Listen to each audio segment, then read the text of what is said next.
Good afternoon, everyone. I want to welcome you all to the discussion today. Before we begin, I want to start with a land acknowledgement. We respectfully acknowledge that we are on the treaty and traditional territory of the Mississauga Anishinaabe. We offer our gratitude to the First Peoples for their care for and teachings about our earth and our relations. May we honor those teachings. My name is Dr. Melanie Buttle. I am the principal of Peter Gzowski College, one of 5 colleges at Trent University. The School of Business is associated with Gzowski College, and we share space in the Enwayaang building. We also share an interest in bringing initiatives and opportunities to our students and our community to aid in our academic and extracurricular lives and in our students' lives after Trent. I'm also a historian, and my doctoral research was about gender, family, and self-employment in Canada in the 1900s. So I am especially excited to chat with today's guest about business, about leadership, entrepreneurship, and all other things. So Kathleen Taylor is chair of the board of the Royal Bank of Canada, first woman to chair the board of a major Canadian bank. She has served on the board since 2001. She is former chair of the board of the Sick Kids Foundation and a member of the Board of Trustees for the Hospital for Sick Children. Ms. Taylor is a director of Air Canada, vice chair of the Adecco Group, and a director of the Canada Pension Plan Investment Board. She is also former president and CEO of Four Seasons Hotels and Resorts, and during her 24-year career, she was instrumental in building the firm's global brand. Her accolades include awards for outstanding leadership and career achievement, and 2 Hall of Fame achievements in marketing and in the Women's Executive Network. In addition to a law degree from Osgoode Law School and an MBA from the Schulich School of Business and an undergrad from the University of Toronto, she has 4 honorary degrees, including one from Trent from the very first Trent-Durham convocation ceremony in 2016. And Katie is currently honorary chair of the campaign for Trent-Durham GTA. I'm delighted to welcome you, Katie, as our inaugural CEO in Business at Trent University to your second talk with us. And Katie has generously agreed to bring her business acumen as a forerunner of Canadian business and her passion for higher education to encourage and mentor our Trent students. So we really look forward to all the conversation and communication that that's going to bring to our Trent students. So thank you so much. Pleasure. Thank you so much for that very warm introduction, and it's great to be here. Great. So I'm going to ask you a few questions to dive in because we have youth with us today. One of the things I was wondering is what you were thinking about most when you were 19 or 20, and did you have a clear, strong goal at that time, like there's where I'm headed? Well, if you're talking about career goal, clearly not. But I do remember very clearly my transition from my small town life in Oshawa. I grew up in Oshawa, guys. That was the Oshawa of the past, not the bedroom community it has become. There was no GO train back then. It was pretty small. We got a bus ride to Toronto every now and again to go see a concert, but we really didn't know very much as young people growing up in Oshawa about the outside world. I went to the Oshawa Catholic High School, now known as Paul Dwyer. We used to joke that the guidance counselor spent more time on the kids that were in trouble than he spent on the kids that wanted to go to university.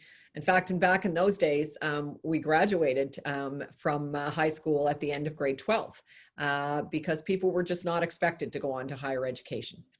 I wanted to go to university. I had decided that at quite a young age. Nobody else in my family had gone. My parents weren't university grads. My brothers and sisters didn't aspire, but I did. Now, to be fair, I had a hockey player boyfriend who was playing for the junior B team in Oshawa at the time. So I picked the University of Toronto, partly because I thought it was one of the best universities in the country, and partly because I thought that that would keep me closer to him. Of course, that relationship didn't last as long as you expected it to, and there I was at U of T, but it was great.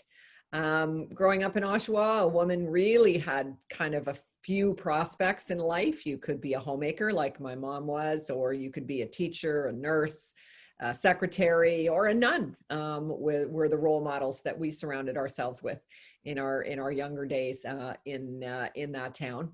And so I, out of all those options, I cycled through most of them and then ended up picking out to be a teacher. But when I got to U of T, I realized that the world was kind of an oyster for people going on to higher education, and that there were so many other things I could study and be interested in. Ended up switching my major to political science and economics because those were the courses that really interested me, and had no real plan other than to do well and finish.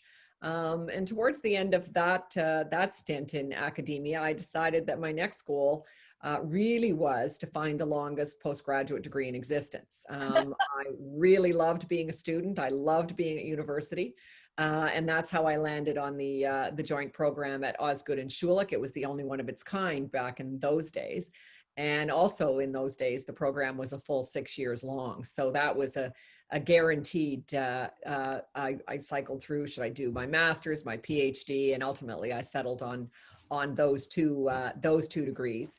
But the idea that when you are 19 years old, what it is you might want to do when you grow up is really, really hard for me to imagine. I couldn't imagine it then.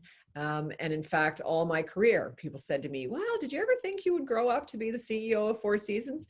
And the truth was, no, not for years and years and years. And I always thought that I was kind of unusual and perhaps a little bit lame in that regard, that perhaps I lacked direction or lacked ambition or really didn't have a lot of inspiration. Then I read an article one day that kind of let me off the hook that said that 75% of CEOs don't actually realize that they aspire to that top job until they're within kind of not shouting distance of it, but at least visual distance. And so what I've found in my life is I've tended to form goals that were sort of 3 to 5 year goals, graduate from U of T with great marks, go to a great grad school and get fantastic degrees, land a job at a great law firm where I spent 4 years, if you include my articles, go on to Four Seasons. And again, I spent 24 years there, but that wasn't the original plan. The original plan was to get some experience in-house at a company and then take that to whatever happened next. And it turned out that, my life kind of unfolded in those 3 to 4 to 5 year planned chunks with new goals being anticipated as I went along. So I think it's a journey, not a destination, this life of learning that we have. And that's kind of how mine unfolded. That's really interesting. I totally agree. And I think most of us in higher education would say it's better to not know at this age than to have a clear path. But it is interesting that you mentioned the role models in high school that you had. And I mean, sadly, if we look at broad labor force participation today, I don't want to be too much of a downer here, but women still cluster in fairly traditional feminized occupations. And we can talk about that in a few minutes, but it did prompt me to ask you, why do you think you saw a different path? I mean, was there someone who said to you, the world is your oyster? Or do you, it sounds like a funny question, but do you think you were actually exceptional at that point? Or do you think some people at certain points led you there? Well, I think it was a combination. So in the early stages, university and graduate school, I would say that there I was living in a little bit of what I will call a dream world. I was born in the late 50s, so a child in the 60s, a teenager in the 70s. And so by definition, we were led to believe that a lot of the heavy lifting around women's rights and women's liberation and women's equality had been done. And so if you looked at the dynamic of what you were surrounded with in university, in grad school, I mean, law school back then was not 50-50 like it is today, but it was darn close to better parity than it would have been even 10 years earlier. Business school, not so much, but still a very, very high complement of women. And then you got to the law firm and women and men were hired in equal numbers and advanced in equal numbers in those days. And so it wasn't really an issue until I got sort of to that point in my career where now I'm working in the real world, and I can see that most of my colleagues are men. I was a corporate securities lawyer. Virtually all my colleagues were men. For sure, all my clients were men. And then I got to Four Seasons, and hospitality is one of the most, in those days, was one of the most male-dominated industries in the world. It's gotten a lot better over the last 30 years, but there, all of my colleagues were men. All of my executive team members were men. My direct reports were men. My bosses were men. And so it was just, that's sort of when I woke up and said, wow, there isn't really a touchstone for me, a role model for me, a place for me to look for inspiration. And it really was at that point that it switched over from me being kind of, oh, I've got no problem here, to, wow, this is going to be a challenge. A woman in this male-dominated world, how am I going to navigate that? And so that's when I started to really double down and triple down on relationship building with my important mentors at Four Seasons, with my important sponsors at Four Seasons. And I have to say that you know, I wouldn't be here today but for the support of the men that came together to try to make sure that my career was advancing and I was getting all the support I needed. And they were checking in, you know, as I had a baby and then another baby. Is it still something you want to do? Are you still anxious for further career development? And my answer was yes. I had a huge amount of help from my husband and the rest of my broad support network.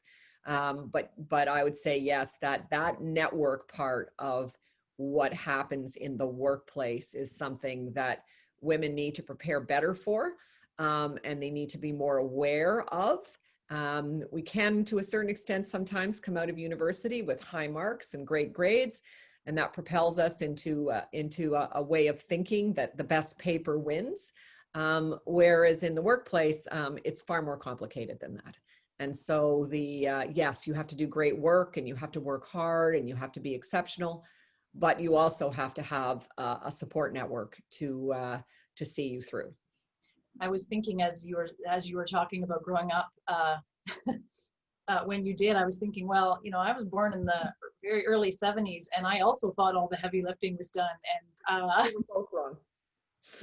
We were both wrong, and that's kind of the, you know, part of the question of exceptionalism. But it does make me want to ask you: does it bother you at all that we still need to celebrate women's achievements in some fields rather than just accepting as fact that women are as capable and as accomplished? In other words, why do we have to keep still, this is just me railing, but why do we have to keep still drawing gender distinctions and drawing attention to that in the world we're in? Is it because we're not there yet, or how would you respond to that?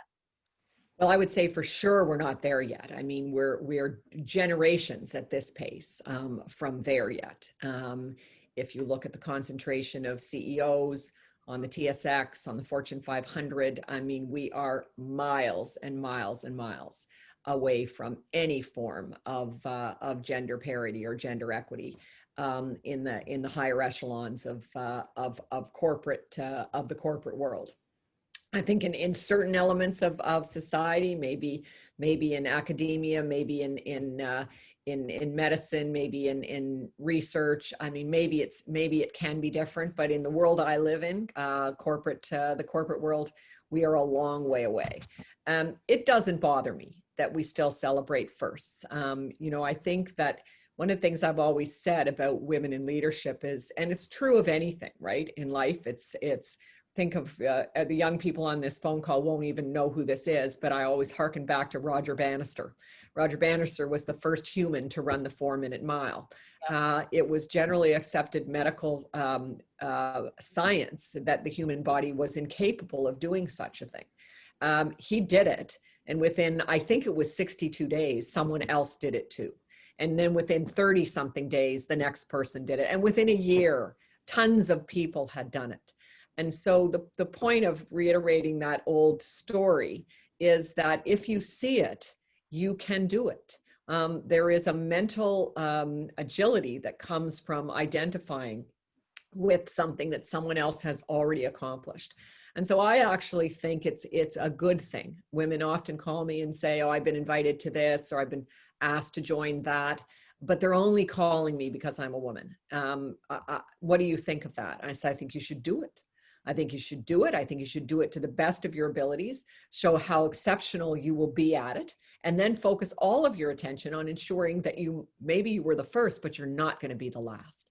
And so get another woman and another woman. And so I think that we have to really focus in on, again, back to this network. How do we change the trajectory through role modeling, through sponsorship, through championing friends and colleagues? But yes, for a long time to come, and we can say it's sad, but I actually think, if they're still first happening, then we're making progress. Yeah, that's great. That's a good way to think about it. I think there is a balancing act there. And as an academic, I have the same balancing act of measuring optimism and recognizing we're not there yet, right? Yes. We have, as you said, seen some improvement in recent years. And I know you are quite passionate about not only career advancement, but diversity. And diversity, I know for you also does not mean only looking at gender. Right. So what do you see that's been working to increase diversity, let me put it that way, in the organizations you're involved with? And what do you think is really working and opening the door for not just women, but broader LGBTQ plus and diversity around people of color and Indigenous people to expand diversity in a really tangible way?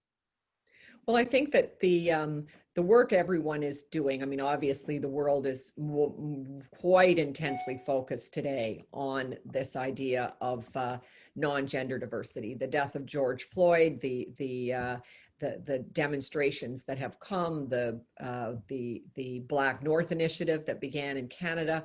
There's all kinds of momentum at the moment, and people focused in on these issues. But my experience mostly, obviously over these years in the gender diversity space, would tell me, and I think it equally applies to the BIPOC space, the LGBTQ space, wherever you want to go, where people are underrepresented as compared to their complement in the available workforce, really relates to, first, aspiration. You have to have a commitment from the top, the CEO, the senior executive team, the board of directors, a real aspiration to want to change the world. And we've seen that come in lots of ways, right? From CEOs around the world, as they have come together to try to speak about the need for greater racial equity. Having said that, aspiration and great sentiment and fine letters and wonderful posts on LinkedIn will not do anything about changing the trajectory of this without a concrete, detailed, tactical plan. And so what I think works, and I've seen this work very well in the gender diversity space, is that you've got to set targets. You've got to say, this is where we hope to be in 2022. This is where we hope to be in 2026. Whatever and every organization finds itself starting from a different place. So by definition, their roadmap to getting to an improved set of statistics and an improved level of diversity in their organization is going to be unique to their particular circumstance.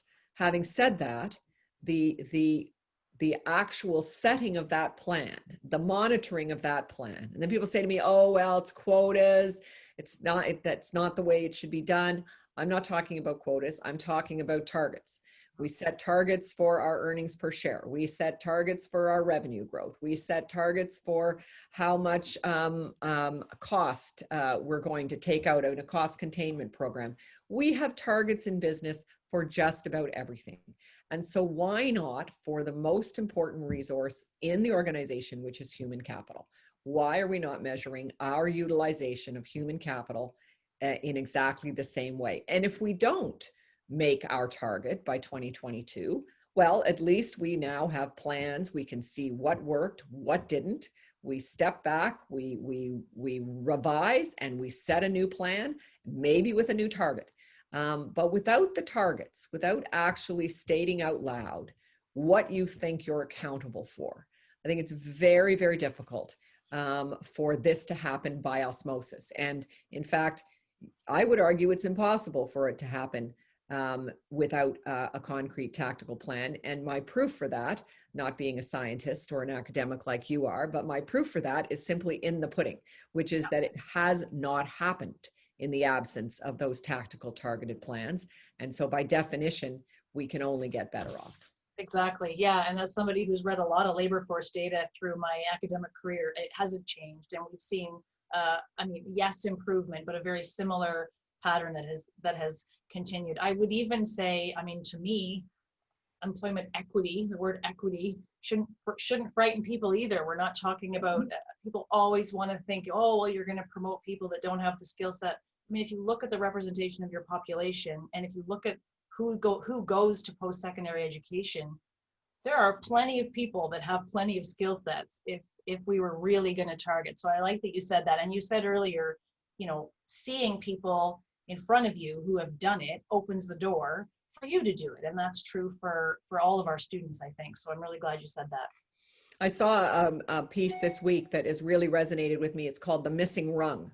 And it's essentially the rungs on a ladder to career advancement. And for disadvantaged people, whether that be on account of gender or color or race or ethnicity or sexual orientation, it doesn't really matter what the situation is, but the analysis is there's a rung missing on their ladder.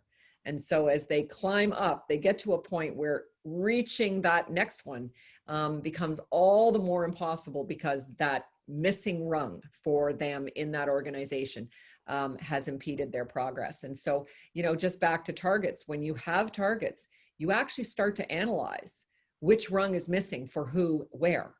And then you can, fix the ladder so that the progress becomes more equal, more equitable, and more sustainable.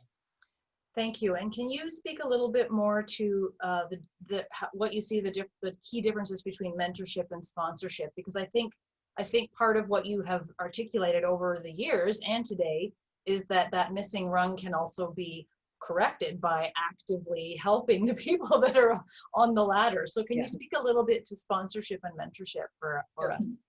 Sure. The way I think about it is you need both in your life.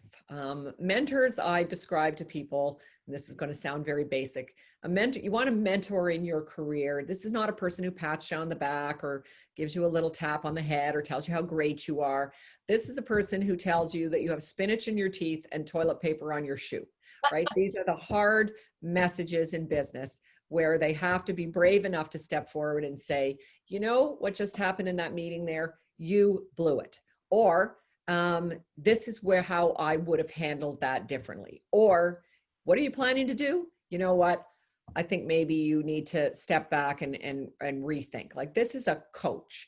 This is like an athletic coach, someone who can see your strengths, but also see your weaknesses and work with you to develop that brain power, that relational instinct, that experience in business that you can use to take yourself to the next level. So I think of mentors as those sorts of people. They are close and they are kind, but they are also very constructive.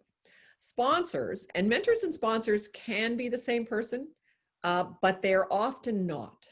Sponsors or champions, as they're sometimes referred to, are people who are big fans of yours, but it goes beyond that because they're prepared to put their political capital on the table for you.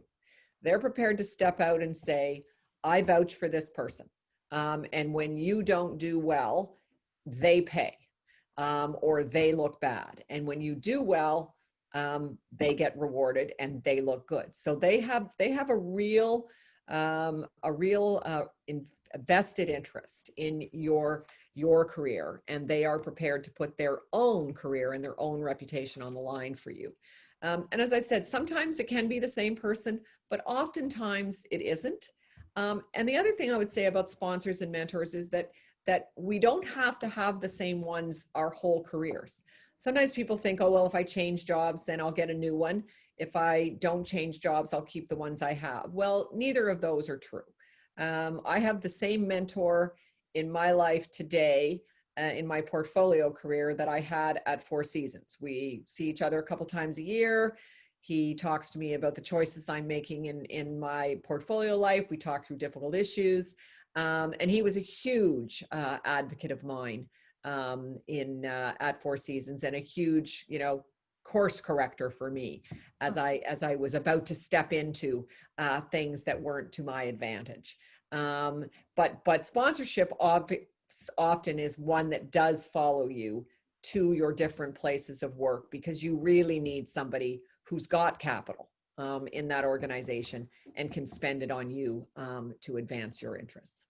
Right. And I was thinking about the other thing that happens, which I think probably you've spoken of before, the serendipity effect, which I describe as like you're in school and someone says, gosh, you'd be a great lawyer. And you think, that didn't even occur to me. Now that you've said that, I think I'm going to think about law. So there's a huge role I think everyone plays as you advance in your own career to remember to tell people, did you think of, or this is something you might consider. I call it serendipity because you may not realize it's happening. And then years later, you realize, gosh, I have a PhD in history because that one person told me I was a good writer, right? There's a serendipity effect.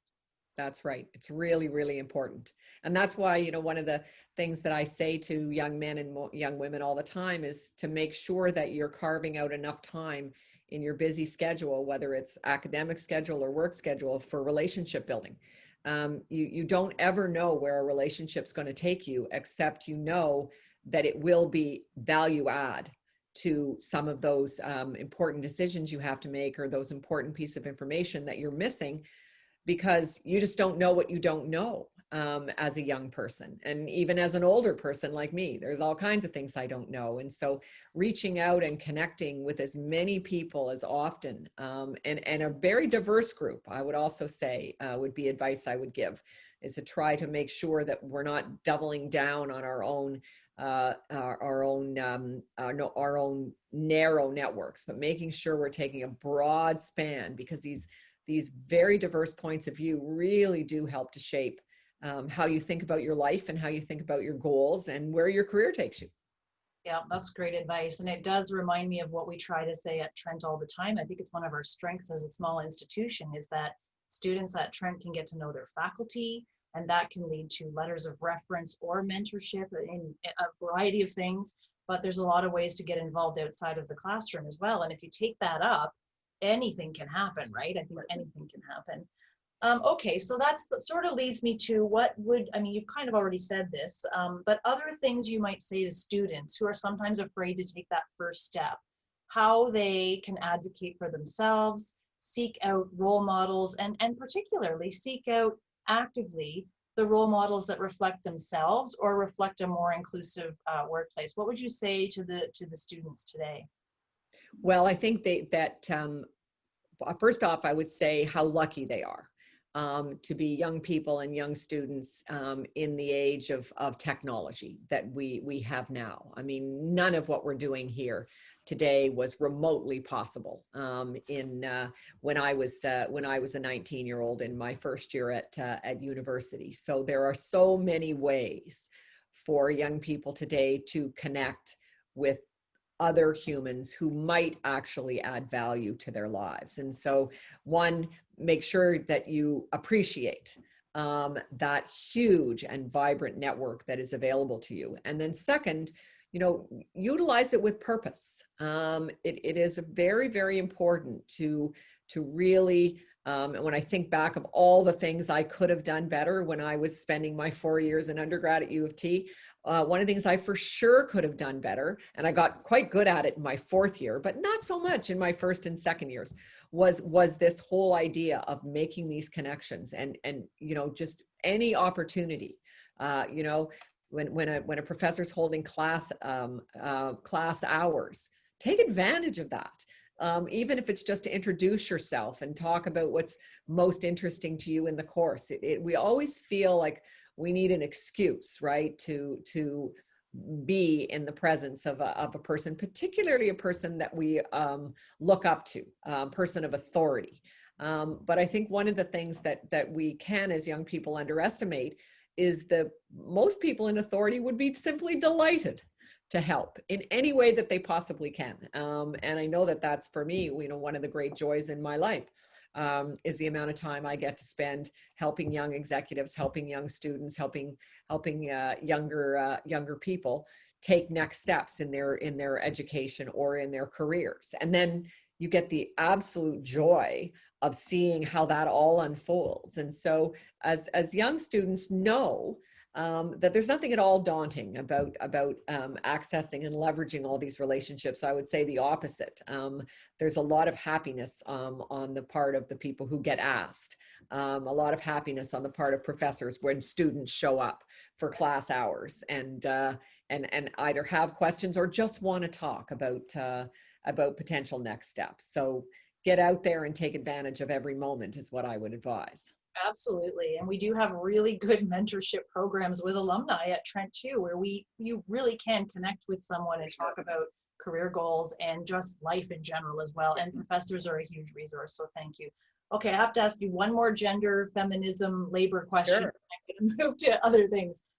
Does it matter if women's success comes in feminized sectors, or would you say that, I think I know what you're going to say, that any leadership is a win? In other words, sometimes I think that the win would be seeing women in the TSX, the mining, construction, those other kinds of boards. I know that banks are better in a lot of ways than some other traditionally male-dominated boards, but still nowhere close to a 50-50. But do we take any win, Katie? Is that? Well, I think it's iterative progress, right? And sometimes it's one step forward and one step back, but at the end of the day, I think it really is about what do women want to do. There's no question that women and men are wired differently from a brain perspective. We are built differently from a physical perspective. Obviously, that's a broad generalization, and each of us, both genders, and even people who don't identify with genders, we're all on a spectrum of a sorts, right? And so how we're built emotionally, physically, mentally, does drive a lot of what happens to our passions, to our aspirations. I really wanted to be an Olympic volleyball player. That would have been my greatest passion. And I played first year at U of T, but I'm just too short. And so by definition, it was never going to happen for me, right? And today I wouldn't even have made the team.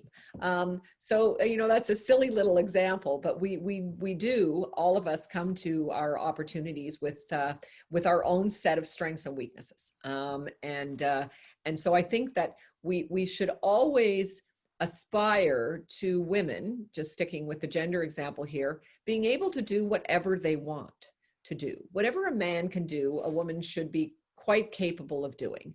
And the world shouldn't be standing in the way of that. So if a woman wants to become a CEO of a mining company, and there are some Canadian CEOs of mining companies, that should be perfectly all right. If a woman, wants to be a geologist and go in that, fine. Do what your passion drives you to do. The world's responsibility is to make sure that we don't put artificial barriers, structural and otherwise, in the way of that progress. And I think historically, that has been more the problem. I think women can freely aspire to do whatever they'd like. The world has to start to make sure that those aspirations can be fulfilled, and not unnecessarily impeding that progress. And I think that's a big undertaking, because the modern business world, post-World War II business world, was built by men for men. It's as simple and straightforward as that. And the structures that were put in place to run a modern corporation were all those kinds of structures. You think about the hours of work. Just think about the hours of the stock exchange. Stock exchange opens at 9:30 in the morning in every jurisdiction in the world. Maybe it's 9, maybe it's 8:30, but it's around there. By definition, that's a difficult space for women to occupy if they also want to be mothers and wives. My experience is those 3 hours in the morning are the worst 3 hours of a working woman's life, because so many bad things can happen between 6 and 9 that can't be recovered from.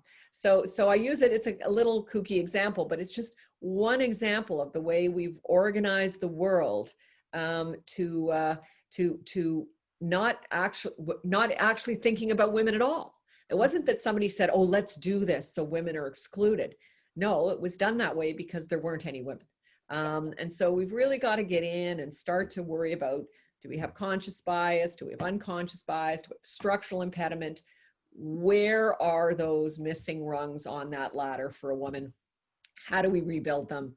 How do we allow women to do absolutely whatever their aspirations lead them to? Yep, great point. I won't bore you all with my gender history background, but one of the ironies of the late 1800s, early 1900s is that a lot of women became businesswomen. I mean, they didn't always get defined as such, but self-employed for sure, because they couldn't work a wage-earning job. A, because there was a marriage bar, and if they were married, they weren't allowed. And B, the hours were actually, ironically, that was the problem. They were inflexible. So working for themselves, they were in boarding houses, they did all sorts of jobs that we would now see as quite, in some cases, some very male dominated, including mining, taxi driving, a whole bunch of crazy things that women did a long time ago, but they did it because they were trying to balance their work and family lives, and they had to work and they couldn't take on a wage earning job. So there's a rich irony in that, I think, as it comes around. There is. In fact, I visited a dentistry school not very long ago, and when the students came in, it was 100% women. And I was very confused because I thought, is this the dentistry school or the dental hygienist school? My own gender bias played out in real time in this moment. I was very embarrassed of myself after the fact. But when I spoke to the dean later, he said, no, we have 100% women in this school. He said, not by choice. That's just the way the applications ranked for admitting people. But he said it was also not unusual for dentistry schools to be very, very high proportion of women, for exactly your point, which is that they run their own business, they make their own hours, and they have as much or as little flexibility built into their week as they would like to have. And I never thought of it before, but it was a great illustration of the importance of structural barrier in the advancement of women in the world of work. Yeah, it's huge. It's everywhere. Thank you so much. Okay, so I'm going to stop our Q&A, but thank you. That was super interesting and fascinating for me. And I want to thank our audience for their attention to our conversation. And a reminder to all of you that this is one of multiple opportunities to see and meet with Katie over the time of her residency. So you are going to be I think, visiting a couple of business classes in the winter term, in the rest of the fall term. And then you're back late February for a Women in Leadership panel, I think on February 25th. And we're hoping we can coordinate some smaller group engagement there. So if you are one of those students who thought, oh, I would like to chat more about this and take a step forward, you will be able to do that, and keep in touch with us and keep in touch on social media and with the School of Business for that. So I really want to thank you, Katie, for your time and your informative answers to my many questions. And I think what I'll do is folks can go back on screen if they want, maybe pop your little blue hand up if you can, or you can type in the chat, as Kat said, and we'll try to kind of curate a few of your questions for Katie in the last 20 minutes or so. So I'm gonna try and change my screen here. All right, I'm scanning. Hopefully you'll change me too, because I don't know how to do that. You're good. And my IT department, which is my 26-year-old daughter, is not here at the moment. So it's good to have young people on your tech team. It really is. It really is.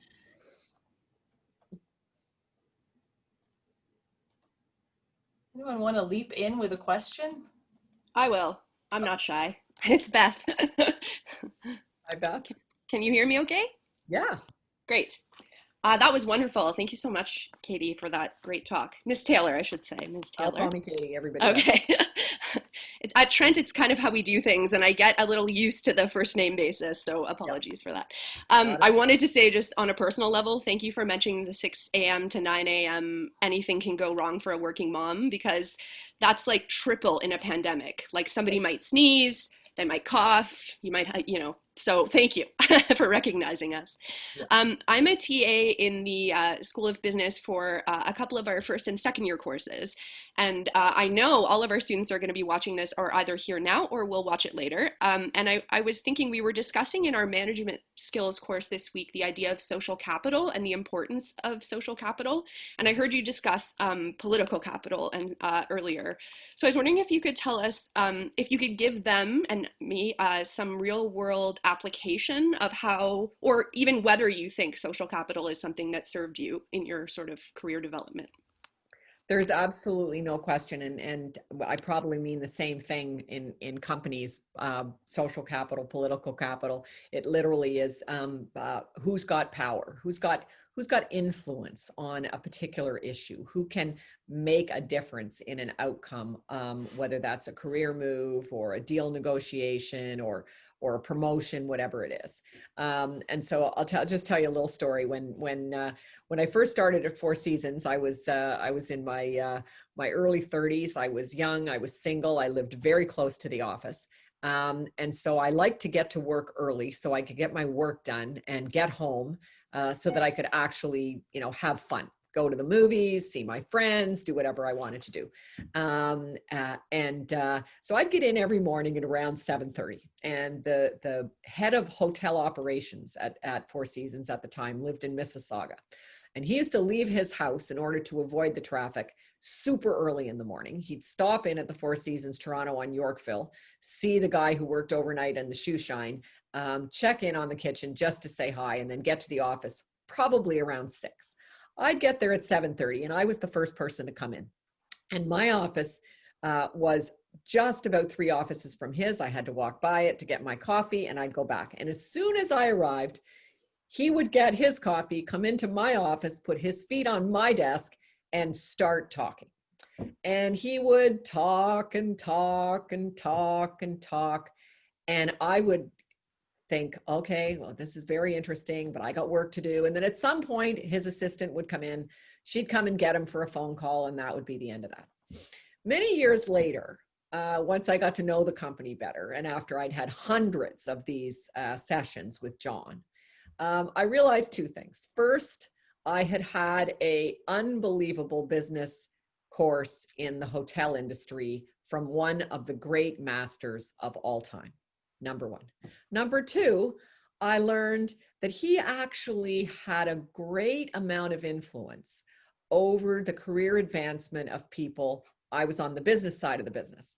He was on the hotel operations side. My boss was his peer, but he kind of had the final word about whether or not a person was going to get a promotion, was going to get a raise. He wielded lots of influence. Which was invisible to me at the time he was having coffee with me all those many mornings. And so when I look back on that investment in time, which at the time, remember, I was thinking, wow, this is just a waste because I'm not getting my work done, turned out to be some of the most important hours I spent in my career. Not only did I learn a ton from an education perspective, but on the social, political, and power capital, this was a guy who gave the yay nod to my very first salary increase. He was the one who gave the yay nod to my first promotion. He must have given the yay nod to me being appointed to the executive committee a couple of years later. So there's absolutely no question that social capital, no matter how defined, in a world where humans are interacting with humans, is extremely important. It's sometimes, like in my example, you don't actually even know that you're acquiring it. And as young people, sometimes we don't set out to acquire it. We don't actually think it's important, but it is very important. And in particular, I would say to the young women of the world, as you get into your careers, make sure you're carving time out for this, because we do have a lot of priorities. We do have a lot of things we worry about. Oh, well, you know, walking the dog is more important than networking with my colleagues, or going to see my mom is more like, we just have to make sure that we are spending the time. My experience is, and this may change with generations, is that women have generally put a lower priority on the investments in that than their male colleagues do. And I have no scientific explanation for why that is the case, but I have observed that over my career.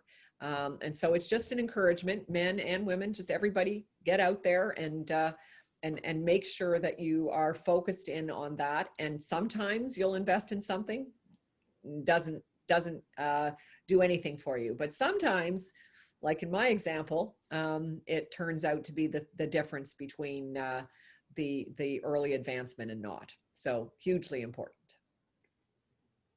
Thank you so much. I hope they see that perfect example of what we were talking about in class.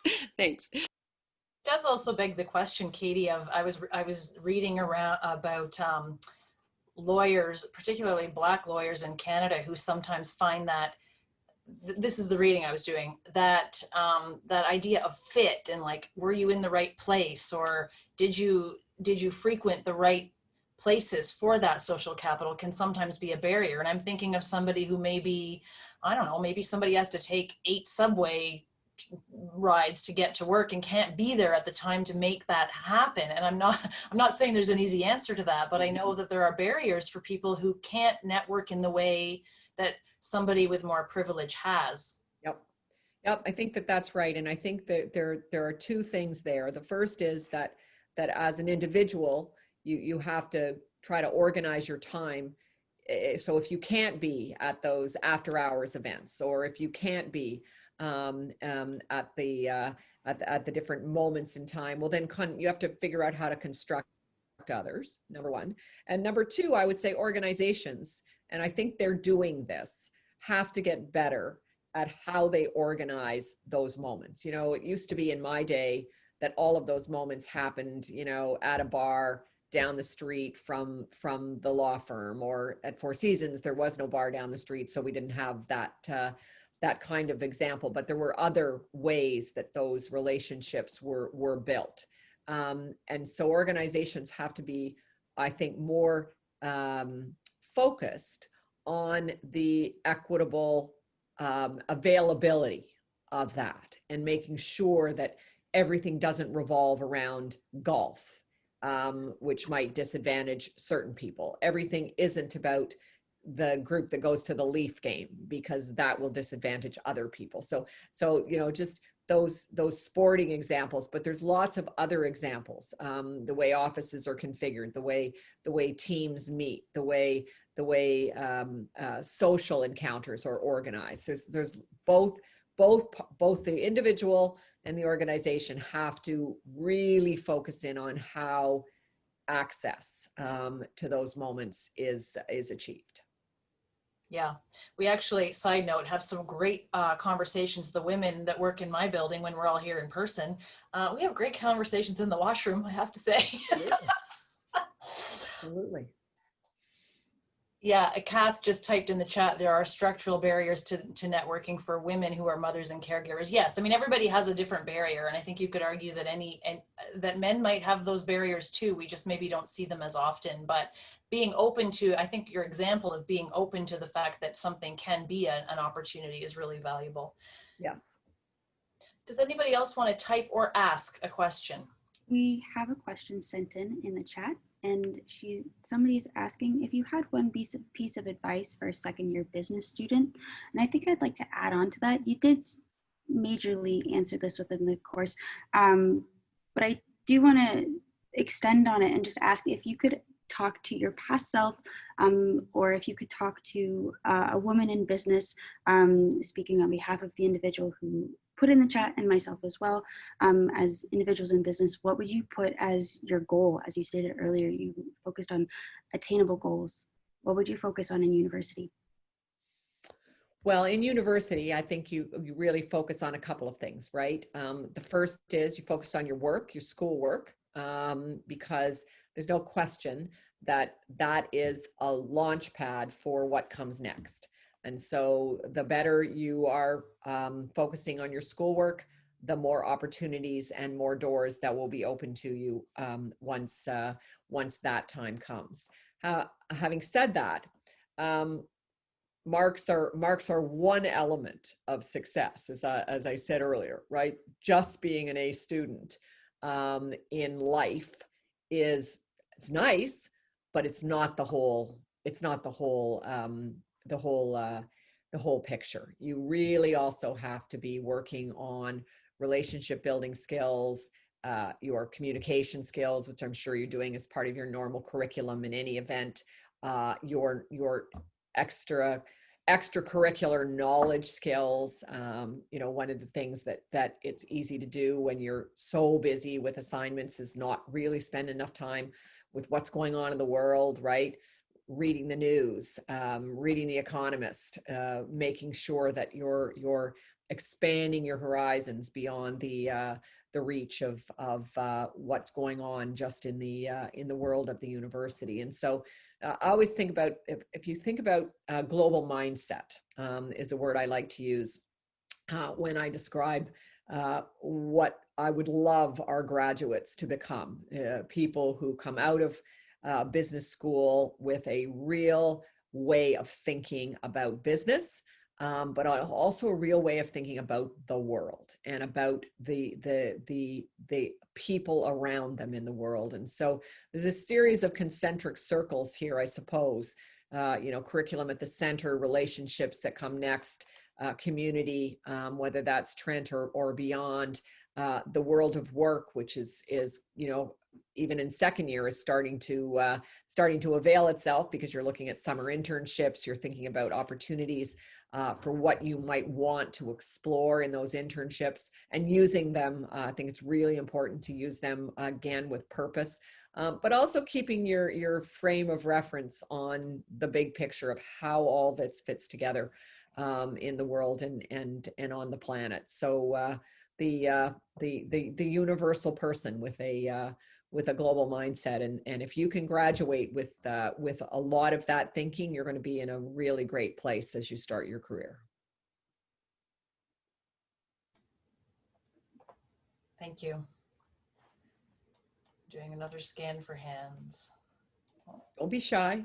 Don't be shy. You've got a moment here. You've got an opportunity. I was going to add that I think it's important for other people to recognize that, for students to recognize that, not everyone will lead the company, and that any role you take on in your work life, and you said it earlier, Katie, if it's what you want and you are following your passion and your interest level, you still need mentors. You still need help moving forward. You still are going to do your best in every environment, but leadership comes in all shapes and sizes as well. And wherever you are, I think you will find value in the work you do. I always think about that when we think about leadership. I agree. We have another question inside the chat. The question is, do you have any advice for students working on building those network skills? Yes, I mean, this is not an easy thing to do, and it's like everything in life, 10,000 hours, right? If you've read Malcolm Gladwell, practice is a really, really important part of being great at anything.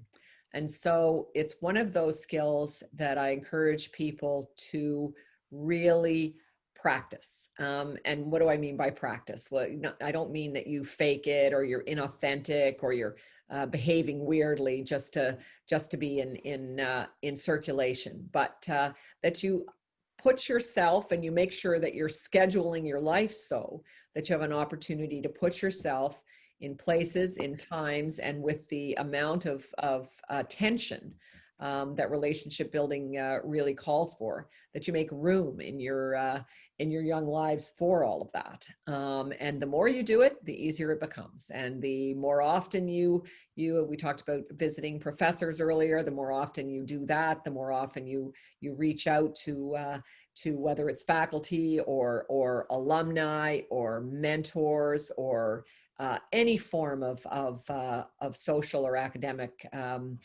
gathering while you're in your studies. All of that is going to help with this. Also, when you go to do your internships, there will be endless numbers of opportunities for those sorts of interactions and those sorts of influences. Taking advantage of as many of those as you possibly can. You never know where any of it's going to lead. You never know where those people might show up again in your life. But the more you do it, the easier it becomes, the more you do it, and so on, the virtuous circle. Thank you very much. We have another really good question in the chat. And they're asking, what was your experience working for a law firm and how did that influence the next steps in your career? Well, I had a great time at Goodman's. It was a terrific law firm, wonderful mentors, great teachers. It's hard work being a young lawyer. It's like being kind of a young anything, really. When you get those first jobs, you work long hours. You don't get the most plum assignments. There's lots of things that you like. There's lots of things that you don't like. But I think that's just the nature of first jobs. I mentor a lot of young people, and I would say many of them come to me and say, "Oh, I really don't like my job."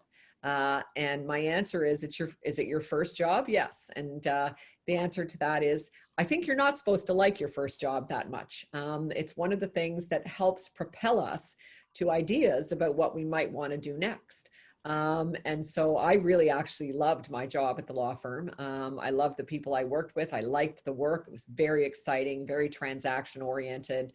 I'm a bit of a deal junkie. I like doing that sort of stuff. And the thing that changed all of that was, of course, we had Black Monday, big stock market crash in October of 1987. And I went from working 12 to 16-hour days to having absolutely nothing to do.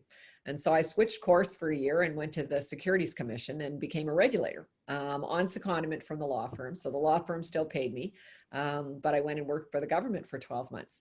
And it was actually when I was there that my previous mentor from the law firm, back to relationships, and you never know where it's going to go. My mentor at the law firm was a young man, just a couple of years older than me, not very far ahead of me in career, but he had gone to Four Seasons to become the general counsel. And while I was at the Securities Commission, he called me and asked me if I'd be interested in coming to be his number two. So very glamorous job, the number two in a two-person law department. And although I loved my work at Goodman's and I loved my work at the commission, I thought, you know what, this is a change. It was a little bit of a risk, but not so much. I'd worked with David before and we really liked each other, and there was an opportunity to really build an interesting career and an interesting portfolio there. So I made the leap. But there's no question that the work you do in your first job is great training for whatever comes next, because it's usually hard work. It's usually, as I said, a lot of late nights, a lot of pressure, like you feel sometimes in business school when there's too many assignments on your plate. That's how it feels, but it's all training, right? To take you to the next level and the next level and the next level. That's great.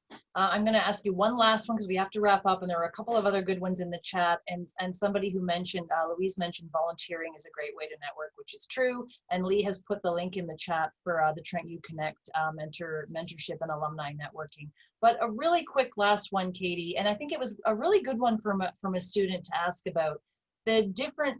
There's setting goals, and there's sort of planning for your future, and then there's the stress and anxiety that we sometimes face as we're making those steps, and the jump between sort of setting a large goal and then just getting comfortable at that very first level. And I think we sometimes leap over that, oh, you just go do it. But that level, and I think you probably remember it well when you're 20, right?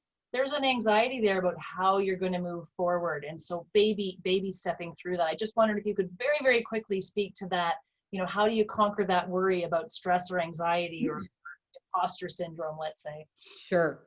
I'll come right back to that, but I just want to, before I go there, build on the comment around volunteerism. Yeah. I couldn't agree more with that. And if you've read my bio, you've seen that I've spent a lot of time in my life at the United Way, at Sick Kids, volunteering in those two places. And again, it's a little life lesson. my career at Four Seasons had me spend most of my time outside of Canada. I didn't have any banking relationships in Canada, a little bit of investment banking. My business partners were all international. My colleagues were all international. And when I left Four Seasons, I left an international network of executives that I was connected to in Egypt, in Bodrum, in Singapore. I mean, you name it. I can hook you up with a phone call just about anywhere in the world. But I didn't really have a strong business network in Toronto when I retired. And ultimately, it was fascinating for me that it was Sick Kids and United Way and all the people that I had met there that were the network that I picked up with and carried on with after my international career had ended. And so I couldn't agree more. Two great things. I mean, you get to give back to the world and accomplish fantastic things, but you never know where it's going to take you from a relationship perspective. And it's been a huge part of my life, and all the people that I've met there have as well. On the subject of just this goal setting, risk taking, the daunting nature of the decisions we make, I guess I'd just say, give yourselves a break. One of the things that's happening to you, and it's quite new, and I would say it's probably a little bit unnatural, is that you have so much more pressure in your young lives than we ever had when we were going through the same thing you are. When I was growing up in Oshawa, my parents had no expectations about what would happen to me, except they expected me to stay out of trouble with the police. They expected me not to get kicked out of school, and they expected me to go to church on Sunday. So a relatively low bar. And so when I ended up going to university, and then ended up going to grad school, and then ended up going to work, my parents often peered at me with some curiosity. And in fact, to my mother's dying breath, she would say, "I really don't understand you at all." And so I didn't have any of the pressure that young people feel today around these decisions.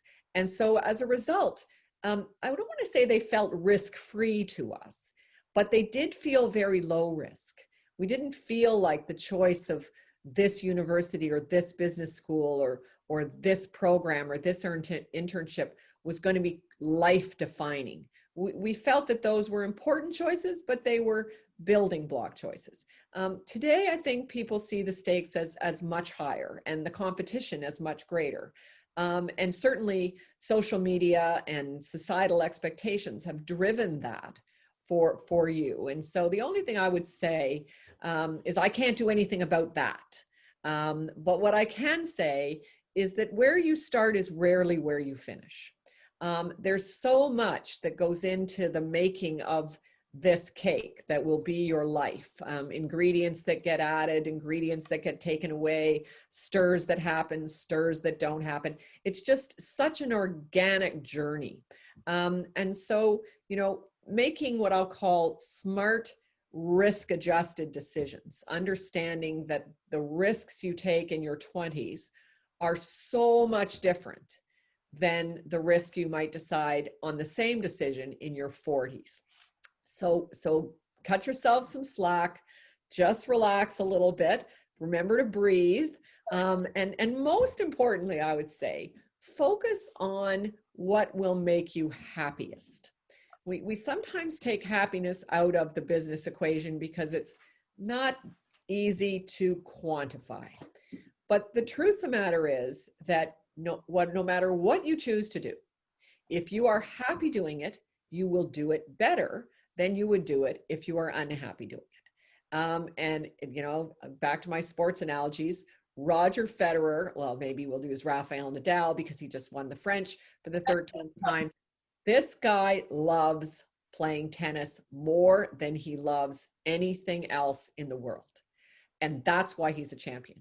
Yeah. If he was a great tennis player but didn't love playing tennis, he wouldn't have won the French 13 times. So that happiness factor, what drives your energy source? What builds you up emotionally to make you feel good about the world, what you're doing, what you're contributing, the people you're spending time with. There's lots of things that go into that happiness factor. But always ask yourself when you're deciding what's going to make you more successful, put on that ledger also what's going to make you happier. And never lose sight of that, because that in the end will be, I think, one of the greatest drivers of your personal success long term. And so don't lose sight of that. That is a great spot to end. Your husband may still be needing a ride home, so we'll have to let you go for that. Oh, that's the phone ringing to tell me that the dog has finished at the groomer. Oh, okay. Great. There's a lot. Life is complicated. A lot going on. Many things are happening. Yeah. So forgiveness, I think, is a great way to end. Forgive yourself and take some breaths, and just thinking about happiness. What a great way to finish. Katie, I can't thank you enough for your time with us. We kept you late. We appreciate every piece of wisdom. Everyone's clapping on their screen. So thank you to our audience. Thank you to you. And we look forward to seeing you in our classrooms and back here in February. Well, I look forward to it too. And in the meantime, everyone, keep safe, keep well, and keep happy. Thank you. Bye-bye.